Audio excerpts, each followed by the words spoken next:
Hello, dear friends.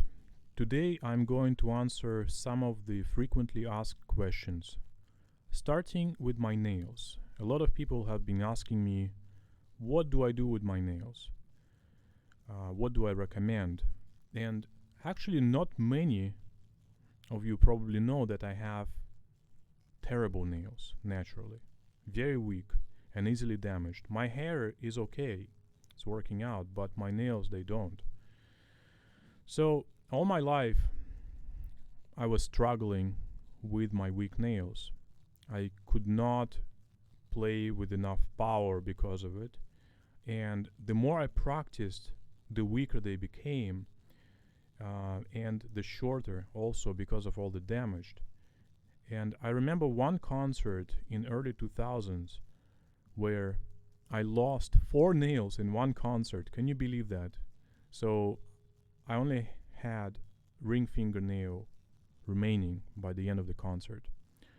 So at some point I said no more, and I really started looking into different solutions. So I first tried acrylics, and they really dry up the nail, so I abandoned that method pretty quickly.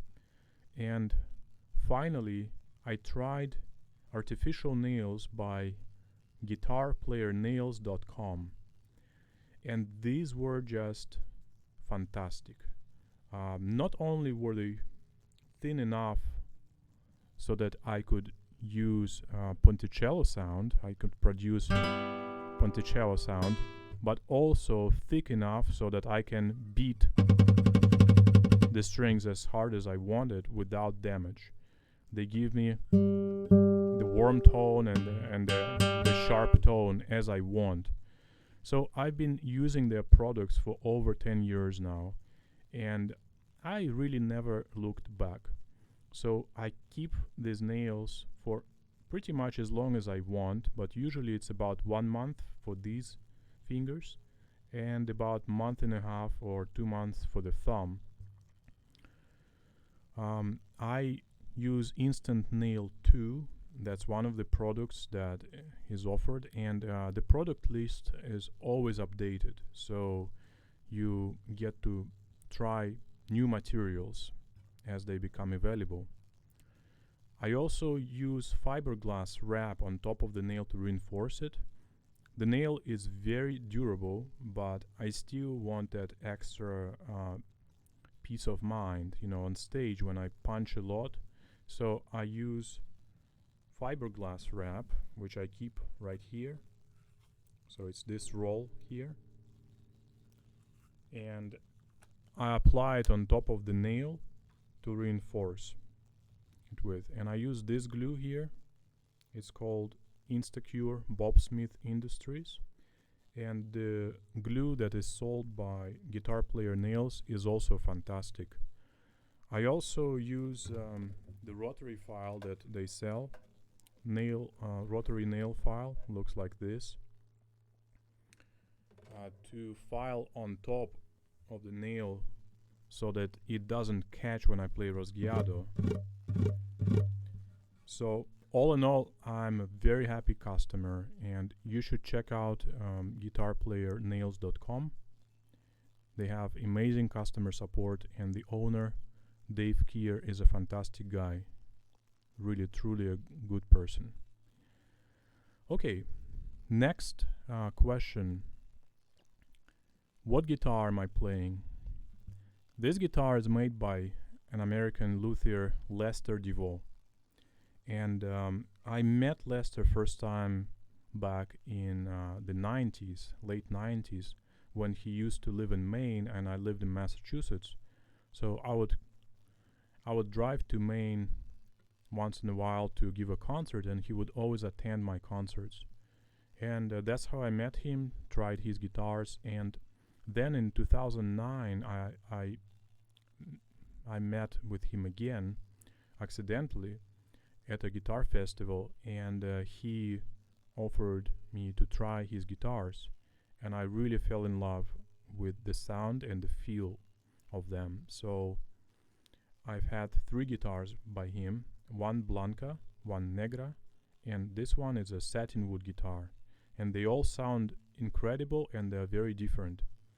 So this satinwood guitar is 655 scale, and you have satinwood here, and the sides and the back are satinwood, and this is spruce top. So I really like this guitar because of the tonal qualities that it gives me. You know, I have warm tone and I have sharper tone, and it also growls when I want it to. Also, I truly like dealing with Lester. I think that he is truly a gentle and trustworthy person, and that's actually very important for me. It means a lot. So you know, Lester made guitars for Paco de Lucia and Vicente Amigo, and they recorded some of their works on his guitars, so he's a great luthier. So what is the action of my guitar? Right here on the 12th fret, between the fret and the string, it's about 3 millimeters. It's a little higher than a lot of flamenco guitars, but it gives me that support, so the string doesn't really buzz much, you know, when I play. All right, now what kind of strings do I use? Well, for every guitar, I feel there's a different set of strings that works the best. So I've tried, I've played Hanabach, Gali strings, Labella, D'Addario, Augustin, and many others. And I really like these strings for this guitar. These are Savarez Cantiga Creation Premium, and the number is 510 MJP, high tension. Why do I use high tension? Because I like that support that it gives me, so I don't have to worry about my fingers just going through the strings, because I have very powerful fingers, and lower tension strings just don't work for me as well. Now, what is the guitar support that I'm using? I'm using ErgoPlay support, the original ErgoPlay, that I modified slightly by bending this part. This is a little flatter the way that they sell them. And it really saved my life back in 2010. I had a terrible lower back problem where it was just hard for me to sit with the guitar.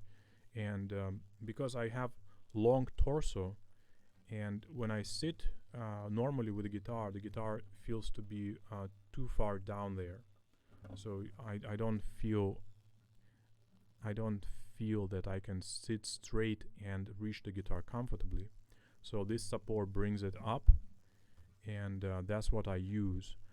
One point that is important: if you use this support, cover the guitar, if it's lacquered especially, put a piece of plastic here, some removable plastic, doesn't have to be thick. It will protect the finish of your instrument, because this one uses suction cups, and I learned the hard way what it does to the finish of the guitar. But with the plastic cover, it's really not important. The cover takes care of that. Now, one last thing that I want to say is about learning. A lot of people ask me if I use tabs or I learn by ear, and I learn by ear. That's how I've done it all my life. I've never actually read a tab. So I'm not comfortable with tabs. And do I have tabs of what I play? Unfortunately, no, not at this point. Maybe sometime, at some point in my life, I will make them, but at this point I don't have them. But I can teach whatever I play. I can teach just by explaining, by showing how it's done. And I think that's a better way of learning flamenco, by listening to it and watching. So that should do it. Please let me know in the comments if there's anything that you would like me to talk about in future videos. These were more of technical questions, but if you want to ask anything else, please let me know and I will try to answer in my next video. Thank you.